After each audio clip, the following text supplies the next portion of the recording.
అదే RTV app వార్తల్ని క్షణాల్లో చదివే అవకాశం ఉంటుంది. ఒక న్యూస్ పేపర్, ఒక టెలివిజన్ ఛానల్ మీ చేతుల్లో ఎప్పుడూ ఉంటాయి. అనంతపురం నియోజకవర్గంలో అనంతపురంలో భారీగా గణేష్ నిమజ్జనం ఏర్పాట్లు చేశారు. దీనికి దాదాపు ఇది 42వ సంవత్సరం ఉత్సవ సమితి ఆధ్వర్యంలో జరుగుతూ ఉంది.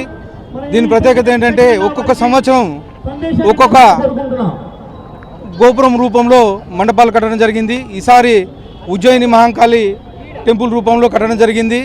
లోపల కానీ విగ్రహాల కదలికలు ఉజ్జయినిలో ఎలాగైతే ఉన్నాయో అలాగే విగ్రహాల కదలికలు ఏర్పాటు చేయడం ఈరోజు ఈసారి ప్రత్యేకత. దీనికి శ్రీ గణేష్ ఉత్సవ కమిటీకి అనంతపురం ప్రజల తరఫున ప్రత్యేకంగా ధన్యవాదాలు తెలుపుకుంటున్నాను. అలాగే ఈ కార్యక్రమాన్ని పోలీసు వాళ్ళు గత 5 రోజుల నుంచి బాధ్యతగా వ్యవహరించి భారీ బందోబస్తు ఏర్పాటు చేయడం జరిగింది.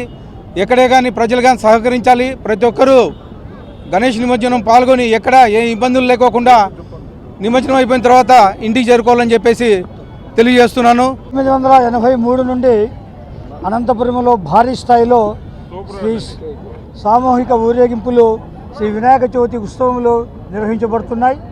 ఇది 42వ సంవత్సరపు వేడుకలు. దాదాపు 35 లక్షల రూపాయల వ్యయంతో ఈ ఉత్సవాన్ని, ఈ 42వ సంవత్సరం ఉత్సవాన్ని నిర్వహించుకుంటున్నాం. ఈ డబ్బంతా అనంతపురం ప్రజానీకమే ఇచ్చి సహకరిస్తున్నది. ఈ విధమైన సహకారం రాబోయే రోజుల్లో కూడా భక్తాదులందరూ సహకరించాలని, భక్తాదులతో పాటు ప్రభుత్వ ఉద్యోగులు, మీడియా వారు, అన్ని శాఖల వారు కూడా ఈ యొక్క సహకారంతో ఈ ఉత్సవాలు అత్యంత వైభవంగా నిర్వహించబడుతున్నాయి. ఈ ఊరేగింపు కూడా చిట్ట చివరి రోజు, ఈరోజు 5వ రోజు ఊరేగింపు, స్వామివారి ఊరేగింపు విజయవంతంగా శాంతియుతంగా నిర్వహించబడాలి అని చెప్పేసి మనమందరం భగవంతుని ప్రార్థిస్తున్నాం. అందరి యొక్క సహకారంతో ఈ ఊరేగింపు విజయవంతంతో 42వ సంవత్సరం ఉత్సవాలు విజయవంతం కావాలి అని చెప్పి భక్తులకు అందరినీ నేను కోరుకుంటూ సహకారం అందించినందుకు ధన్యవాదాలు శ్రీ గణేష్ ఉత్సవ సమితి తెలియజేస్తున్నది.